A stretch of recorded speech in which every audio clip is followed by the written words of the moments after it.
नमस्कार good morning everyone Odia news channel रे आपण माननकु स्वागत जणाउछि। जदि न्यूज गुडिको आपण माननकु भलो लागुथाय ताहाले भिडियोटी को गोटिए लाइक करी चैनल को सब्सक्राइब करी दियंतु। तेबे चलंतु आजिर गुरुत्वपूर्ण न्यूज गुडिको उपरे नजर पकाइबा। मुख्यमंत्री कले बड़ घोषणा, सबु योजनारू बाद पड़िथिले मिलिबो घर।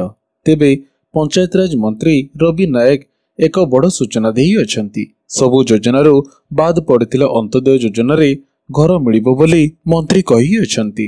से कही अछंती प्रथम पर्यायर प्राय 60,000 घर दिया जाई अछि। एबे तालिका प्रस्तुति चली अछि। 2 मास भितरे प्रक्रिया सरीबो। मौसुमी परे द्वितीय पर्याय घर बंटन हेबो। तेबे सूचना योग्य राज्यर अंत्योदय गृह योजना रे समाजर दुर्बल वर्गर सबु लोक माननकु पक्का घर जोगाई दिया जिवो। प्रचलित गृह निर्माण योजना रे उपकृत होई नथिबा योग्य परिवार गुड़िकु एही योजना रे पक्का घर दिया जिवो। 25 वर्ग मीटर परिधिर पक्का घर निर्माण पई 1,20,000 टंकार आर्थिक सहायता सरकार देबे। तेबे 3 वर्ष मध्यरे एही योजना रे अति कम रे 2,25,000 घर मंजूर करा जिवो। एति पई पक्का घरर संख्या और परिवारर संख्या को मध्य सरकार कोहळ करी अछंती। परवर्ती खबरटी हेला मास आरंभରୁ कमिला एलपीजी गैस सिलेंडर दर।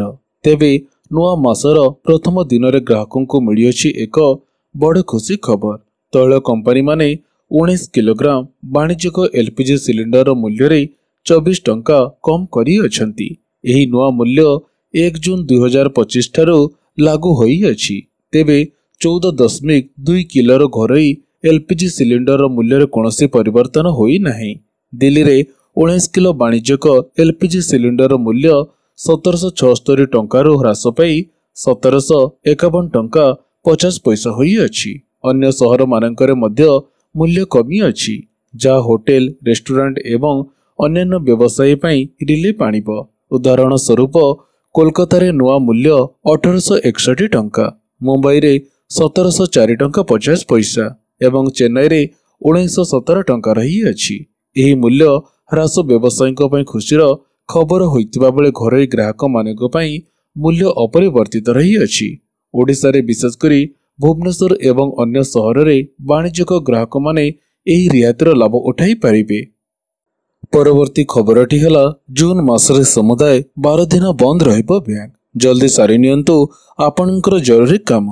तेबे प्रति मासरे बैंक किछि पर्व पर्वाणी हेउ अथवा शनिवार रविवार बंद रही थाए। रिजर्व बैंक एथिपाई प्रति मासरे छुट्टी तालिका घोषणा मध्य करी थाए। जून मासरे बैंक काम रखिथिले तुरंत सारी नियंतु। जून रे रज एवं रथयात्रा रहिथिबारु बैंक छुट्टी रही अछि। जून मासरे 12 दिन पई समुदाय बैंक बंद रही अछि। एथिरे 7टी छुट्टी रविवार एवं शनिवार रहिथिबा बेले अन्य 5टी छुट्टी अलग अलग रही अछि। विभिन्न राज्य रे विभिन्न पर्व पर्वाणी नहीं भिन्न भिन्न छुट्टी मध्य रही अछि। 1 जून रविवार, जून 6 ईद उल जुहा, जून 7 बकरी ईद, जून 8 रविवार, जून 11 संत कबीर जन्मदिन, जून 14 द्वितीय शनिवार, जून 15 रविवार, जून 27 रथ यात्रा, जून 29 रविवार। सेहिपरि जून 30 रेमान रे बैंक बंद रहिबो। तेबे एही सब दिन बैंक छुट्टी सत्वे ऑनलाइन एवं मोबाइल ऐप जरिया रे बैंक सेवार लाभ उठाई पारिबे। बिना कोनोसी समस्या रे टंका नेड़ादेण मध्य करी पारिबे। एटीएम सेवार लाभ उठाई मध्य पारिबे। परवर्ती खबरटी हेला जुलाई 20 रे स्वतंत्र ओटीईटी परीक्षा। ऑनलाइन रे एडमिट कार्ड डाउनलोड करि पारिबे परीक्षार्थी।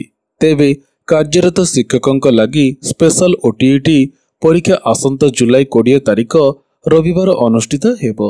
सकाळ 9 रु 11:30 पर्यंत प्रथम सिटिंग रे पेपर 1 एवं अपराह्न 2 रु 4:30 पर्यंत द्वितीय सिटिंग रे पेपर 2 परीक्षा हेबो।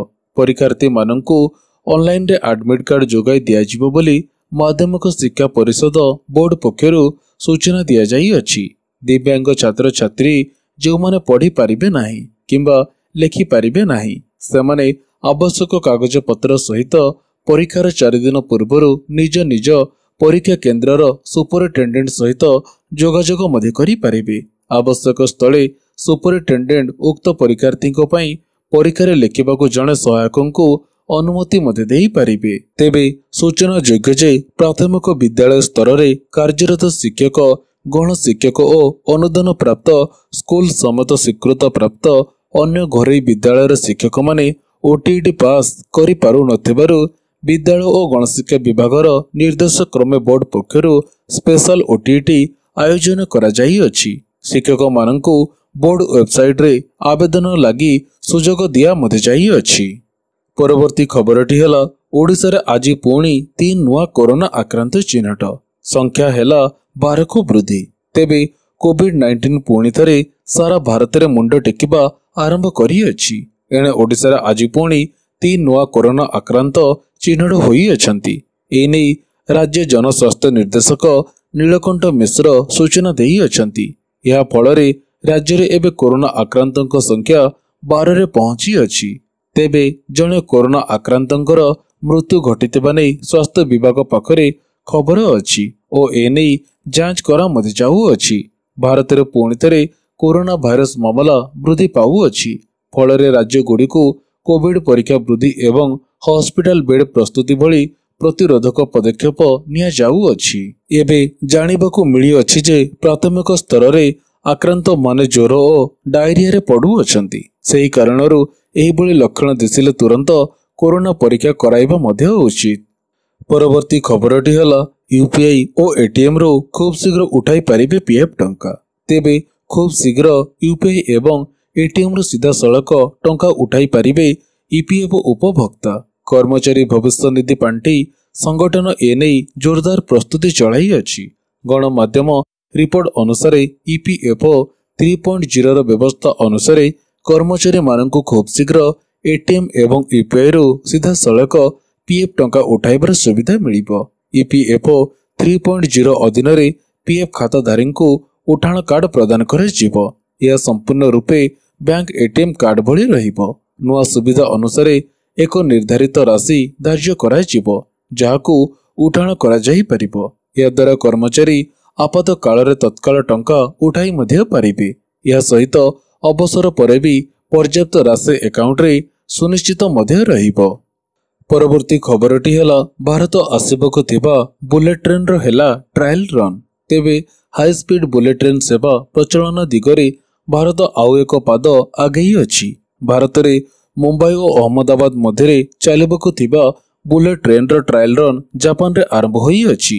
ଏହି ମହତ୍ୱାକାଂକ୍ଷୀ ପ୍ରକଳ୍ପ ଅଧୀନରେ ଚାଲୁଥିବା ବୁଲେଟ୍ ଟ୍ରେନ୍ର ପରୀକ୍ଷଣ ଜାପାନରେ ଆରମ୍ଭ ହୋଇଅଛି। ଜାପାନ ଏକ ରଣନୈତିକ ସହଭାଗିତା ଅଧୀନରେ ଭାରତକୁ 2 ଗୋଟି ଶିଙ୍କାନସେନ୍ ଟ୍ରେନ୍ ସେଟ୍ ବା E5 ଏବଂ E3 ସିରିଜ ଉପହାର ଦେବ, ଯାହା 2026 ଆରମ୍ଭରେ ପ୍ରଦାନ କରାଯିବ।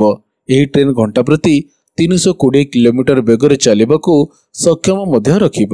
ଭାରତରେ ପହଞ୍ଚିବା ପରେ ଏହି ଟ୍ରେନ୍ ଗୁଡ଼ିକୁ ଦେଶର ଭୌଗୋଳିକ ଏବଂ ଜଳବାୟୁ ପରିସ୍ଥିତି ଅନୁସାରେ ଭଲ ଭାବରେ ପରୀକ୍ଷଣ କରିବାକୁ ମଧ୍ୟ ପଡ଼ିବ।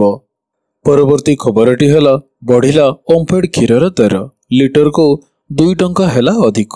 ତେବେ ମୁଖ୍ୟମନ୍ତ୍ରୀ ମୋହନ ଚରଣ ମାଝୀ ଦୁଗ୍ଧ ଚାଷୀଙ୍କୁ ଲିଟର ପିଛା ଅତିରିକ୍ତ 3 ଟଙ୍କା ପ୍ରଦାନ କରିବାକୁ ଘୋଷଣା କରିଅଛନ୍ତି। ଏହି ବୃଦ୍ଧି ଫଳରେ ଓମଫେଡ୍ କ୍ଷୀରର ମୂଲ୍ୟ ବଢ଼ିବାକୁ ଲାଗିଅଛି। ମୁଖ୍ୟମନ୍ତ୍ରୀଙ୍କର ମତେ ଚାଷୀମାନେ ଲିଟର ପିଛା 3 ଟଙ୍କା ଅଧିକ ପାଇବେ, ଯାହାର ମଧ୍ୟରୁ ସରକାର 2 ଟଙ୍କା ବହନ କରିବେ ଏବଂ ଗ୍ରାହକଙ୍କୁ ଅନ୍ୟ 2 ଟଙ୍କା ଦେବାକୁ ପଡ଼ିବ। ଏହି ନିଷ୍ପତ୍ତି ଫଳରେ ରାଜ୍ୟର ପ୍ରାୟ 2,50,000 ଦୁଗ୍ଧ ଚାଷୀ ଲାଭାନ୍ୱିତ ହେବେ। ଏଥିସହିତ ଦୁଗ୍ଧ ଚାଷୀଙ୍କ ଅକାଳ ମୃତ୍ୟୁ ହେଲେ 1 ଲକ୍ଷ ଟଙ୍କାର ଜୀବନ ବୀମା ମଧ୍ୟ ମିଳିବ ବୋଲି ମୁଖ୍ୟମନ୍ତ୍ରୀ ଘୋଷଣା କରିଅଛନ୍ତି। ଏହି ପଦକ୍ଷେପ ଦୁଗ୍ଧ ଚାଷୀଙ୍କ ପାଇଁ ଏକ ବଡ଼ ସୁବିଧା ଆଣିଦେବ ବୋଲି ଆଶା କରା ମଧ୍ୟ ଯାଉଅଛି। ପରବର୍ତ୍ତୀ ଖବରଟି ହେଲା ମାସ ଆରମ୍ଭରୁ କମିଲା ସୁନାର ଦର। ତେବେ ଦେଶରେ ସୁନାର ମୂଲ୍ୟ ଆଜି କମି ଯାଇଅଛି। ସପ୍ତାହ ମଧ୍ୟରେ 24 କ୍ୟାରେଟ୍ ସୁନା ମୂଲ୍ୟରେ 770 ଟଙ୍କା ପର୍ଯ୍ୟନ୍ତ ହ୍ରାସ ଦେଖିବାକୁ ମିଳିଅଛି। ଏଥିସହିତ 22 କ୍ୟାରେଟ୍ ସୁନା ଦରରେ 700 ଟଙ୍କା ହ୍ରାସ ପାଇଅଛି। ଏଥିସହ ଆଜି ଜାତୀୟ ରାଜଧାନୀ ନ୍ୟୁଦିଲ୍ଲୀରେ 24 କ୍ୟାରେଟ୍ ସୁନାର ଦର 1 ଗ୍ରାମ ପିଛା 9,746 ଟଙ୍କା ଥିବାବେଳେ 22 କ୍ୟାରେଟ୍ ସୁନାର ଦର 1 ଗ୍ରାମ ପିଛା 8,935 ଟଙ୍କା ରହିଅଛି। ସେହିପରି ଆଜି ଏଠାରେ 18 କ୍ୟାରେଟ୍ ସୁନାର ଦର 1 ଗ୍ରାମ ପିଛା 7,311 ଟଙ୍କା ରହିଅଛି। तेबे ओडिशार राजधानी भुवनेश्वर रे सुना दर आज अपरिवर्तित रही अछि।